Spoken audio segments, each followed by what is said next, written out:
let's turn our attention to Donald Trump's speech. 19 minutes in duration it was, delivered from the White House. There's been much said about the way he delivered it, the syntax, the way it was used. But for this occasion, Trump very much on script, staying with it. And as we say, 19 minutes, which is remarkably short for Donald Trump. Let's give it the truth or fake treatment. Vedika Bahl joins us over at the big board. Vedika, good evening to you. Good evening, Mark. Trump's address then from the White House, whilst he declared his war in Iran a success. No surprise there. He also stretched the facts about certain victories on the battlefield. Tell us all about that.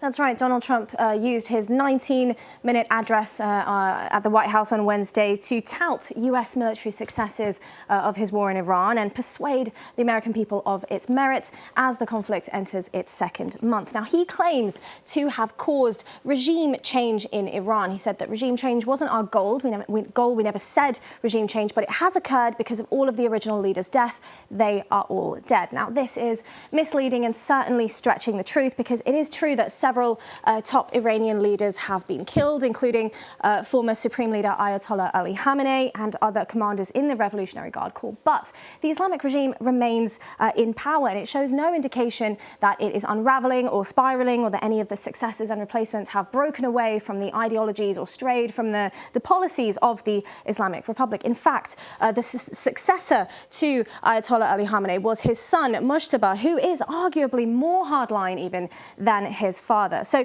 overall, there has been a change in the regime from the death of the Supreme Leader and other top officials, but not necessarily a regime change. And I think that's where the distinction needs to be made clear, that there's a change in the regime, but not necessarily a regime change, because the regime is still functioning. It has lost some core figures, but the leadership structure of it remains intact. So I think this claim by Donald Trump is certainly debatable. It's certainly called stretching the truth, if you will. It does take a lot more than what he claims it to do to just trigger a regime change in Iran. Indeed, a complete no-brainer, really, isn't it? Because, as you say, Ayatollah Khamenei killed, Ayatollah Khamenei's son takes over. That is no way a change of regime. It's just a change of personnel, but in a sense, personnel moving towards the same aim.